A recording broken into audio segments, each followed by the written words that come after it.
Are you an After Effects user creating motion graphics? Well, chances are you might have heard whispers of a challenger emerging, Cavalry. But what is Cavalry and how does it compare? Is it time to get excited? I'm not going to bury the lead on this one. Yes it is.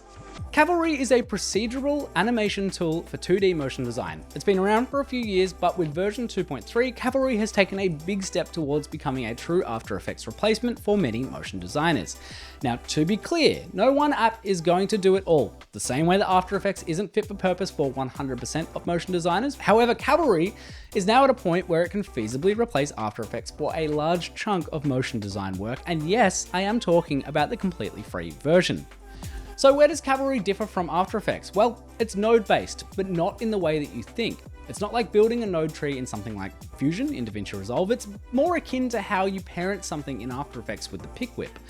Most parameters or attributes in Cavalry are able to be linked to each other in dynamic ways, meaning that you can begin to automate how different parts of your scenes animate. From simple things like increasing the scale of an object depending on its rotation properties, for example, all the way up to complex reactive scenes using pro features like Forge Dynamics. It's also built in a really efficient way, which means you get close to real-time rendering in the viewport no matter how complex your scene is, which is certainly not something that we can say about After Effects. I'll give you a bit of an overview of the layout of Cavalry in this video and how it compares to After Effects, and then we'll get into creating some basic animations together, like some fun kinetic typography, as well as some reactive shape animations. We'll start in the top left. This is the assets area. It's pretty self-explanatory. This is where you store compositions, any external assets you might bring in, like logos, photos, videos, etc. And one little feature I already love up in this area is that if you mouse over an asset, it will give you a visual preview, and I think that's new in the latest update. You can create groups or folders with this button and create new compositions with this button. And something to note, when you create a new composition, it will default to 1920 by 1080 at 25 frames per second. And I don't yet see a way to change that default, but it might be buried in a menu somewhere. In any case, you can click on composition in the top menu and select composition settings with your desired comp selected, of course. Or the keyboard shortcut for this is Command K. Now, something to note here as well is that it's different from After Effects in that the duration of your composition is default measured by frames and not by time. So let's just say we set this comp to 100 frames in length. You can see that happening in real time down here, as it doesn't require you to commit that change before it's made. You simply just exit this dialog box when you've made the desired change. And then down in your scene window here, which we'll get to properly in a minute, you can then just click on this F or T here to switch between viewing in frames or time, but you have to set it in frames, if that makes sense, in the composition settings. Moving across now, we have the composition window or the viewport, and this is just shows you what you're creating. Just to the left of this is the toolbar, which has some familiar icons and tools, including select, which allows you to do the old click and drag, the edit shape tool, the pen tool, which allows you to create shapes with bezier handles, like so, and the pencil tool, which allows you to draw on shapes freehand. With the pencil tool, you also have some handy features up here, such as the stroke width and style, but accuracy and stabilizer tools are a great addition. Accuracy determines how much of your natural handshake is translated into the lines if you're drawing with a mouse. So high accuracy is more shake and less accuracy is less shake. Turning the stabilizer on and increasing the stability radius goes even further to help create smoother freehand drawings. Here's a quirk though, and I'm sure there's a reason for this, but with this line tool in particular, you can create multiple instances of a line in multiple layers, or create multiple instances of a line in the same layer by holding Command as you're creating them. But you can't seem to do that with other shape tools, and that's probably because all of these shapes remain editable. So if you had multiple editable shapes in one layer, that editability would break, I think. Whereas with a single line, there's not so many attributes to edit. So maybe that's why. You then have other tools like your text tool, which we'll come back to in more detail soon, and your general shape tools. And like I said, all of these are continuously editable shapes as well. When you have one of these shape tools selected, simply click and drag in the composition window to draw them onto size, or alternatively, hold Option and click to create a standardized sized one in the comp. Something else to note is that you can double click on these shape tools here to change their function. If they're green, then you're in shape mode, and if they're in yellow, then you're in mask mode. You can see that as we're doing all of this, new layers are being created down here in the scene window, and new attributes are being offered up to us over here in the attribute editor. This video is brought to you by Envato, the unlimited creative subscription. The broadest range of categories, everything that you need to make great videos. Follow the link in the description and start creating now.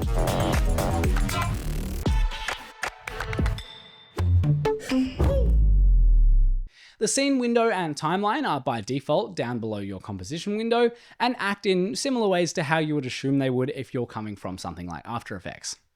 The scene window displays your layers, and similarly to any other layer-based program, the hierarchy is whatever is at the bottom here is on the bottom also in your comp. Then over in the timeline, you have the ability to scrub through with the playhead, and once we've got some keyframeable parameters, this is where you manage those keyframes. Before we get to the attribute editor, which is arguably where all of the magic happens, let's first just finish off this flying tour of the interface. On the top right, you have the Color and Add Layers tab. The Color tab is really self-explanatory, but also refreshingly intuitive, so check this out.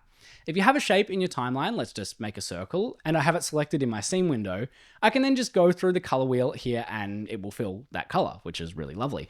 But you can also go further and create some palettes. So for instance, if I wanted to create a color palette based on a brand book, in this case, let's just use Envato for example, I can select the color in the wheel or by entering its hex code or RGB value, and then I can drag this little swatch down into my palettes like so. And then you can just do this for all your key brand colors. Now, if you don't have a layer selected, you can then switch colors and nothing happens, or I can simply drag these colors to different elements in my composition and fill them. It's like such a time saver. It also has a built-in color palette generator as well, which I can see being super handy.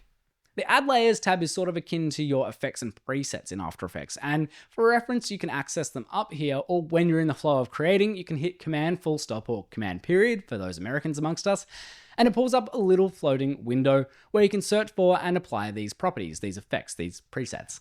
This section of Cavalry is a deep rabbit hole I have not fully gone down yet, so stay tuned for future tutorials looking at all the tools in this section. If you do want to see more Cavalry courses here, then let us know down in the comments. What else do you want to learn in this program? So let's get into actually creating a few things here in Cavalry and we'll see the app in action. Let's delete this circle and instead we'll use a super ellipse to demonstrate how you can easily link multiple parameters together to animate them all with a single set of keyframes. Let's make this super ellipse rotate as it grows and we'll have it morph its shape all at the same time. In the attribute editor, you can see that anything with this circle at the front of it can be linked to something else. Now, once you do grab that link, it'll gray out anything that can't be linked, and it will just leave you with those attributes that you can link to. So let's take this rotation parameter of the shape and link it with the radius of the primitive type. Now, as I increase the rotation property here, simply by clicking and dragging or by inputting precise numbers, you can see that as the shape is growing in size, it's also rotating. Now let's double down though and link the rotation and push attributes as well. And you can see that we've morphed the shape a little, but it has gone a little bit too far and we've lost the original super ellipse shape. But never you mind, my friend, because much like After Effects, you can add little expressions to these attributes to control them further. So we'll right click on the push attribute and select add expression. And we're just going to multiply it by 0.01 to really just stem the speed of the push versus the radius. And you can see that now we start off with this little star super ellipse thing, spin through a circle and up to a rounded square. Great, but how do we keyframe it? Well, anything with this little keyframe symbol on it when you mouse over it can be keyframed. You can also right click on the attribute and select set keyframe. We'll first make sure our playhead is at the start of our timeline and we'll select our rotation attribute, set it to 0 and hit create keyframe. You can see that reflected in both our layer stack and our timelines. Let's move forward in time, drag our rotation attribute to the desired amount and create another keyframe. Then move forward in time, select your original keyframe and copy and paste it, or alternatively, hold Option and drag it to duplicate the keyframe. Now we're cycling through.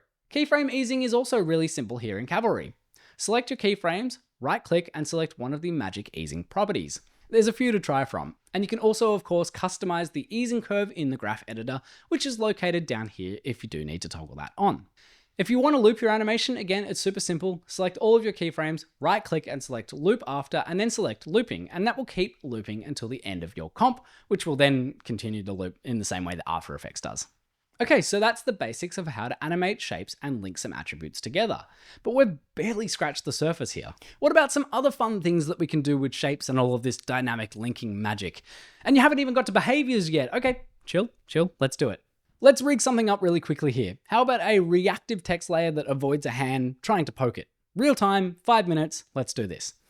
We'll first create a text layer, and then you can change all of the attributes that you're used to with a text editor over here, and your alignment tools are down here. Let's add a quick fill from our color palettes. Oh, and fun fact is this is the first time that we're using text here in this tutorial.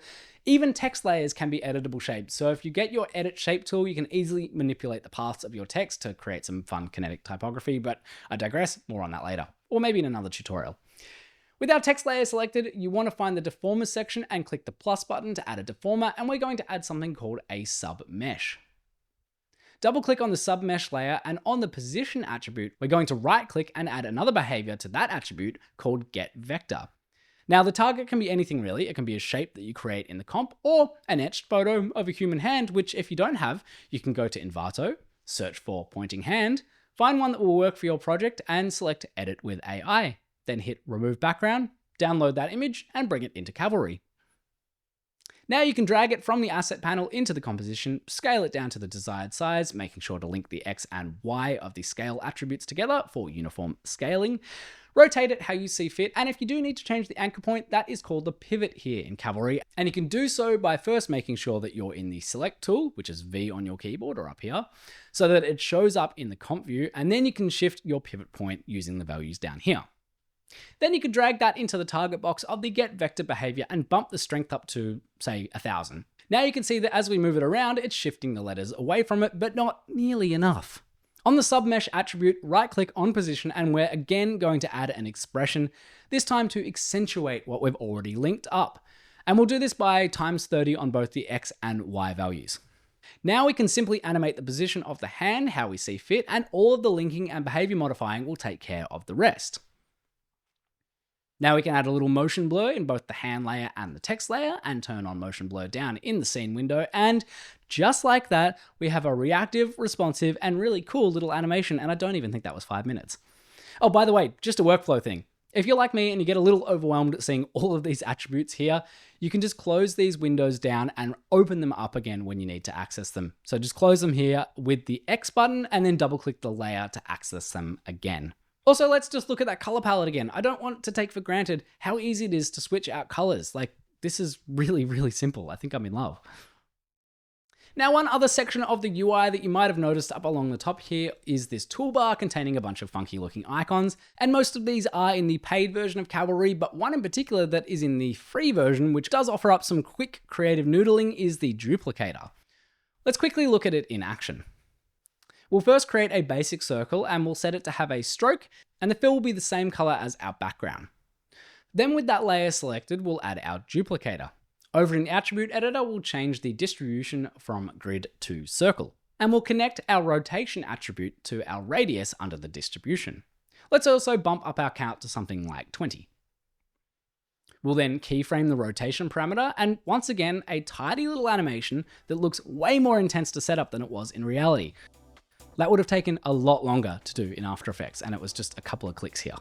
And that is it for this tutorial, and I know we've only just scratched the surface. I need to spend way more time in this app learning all of the nitty-gritty minutiae so that I can bring that to you in a fully fleshed out Cavalry course.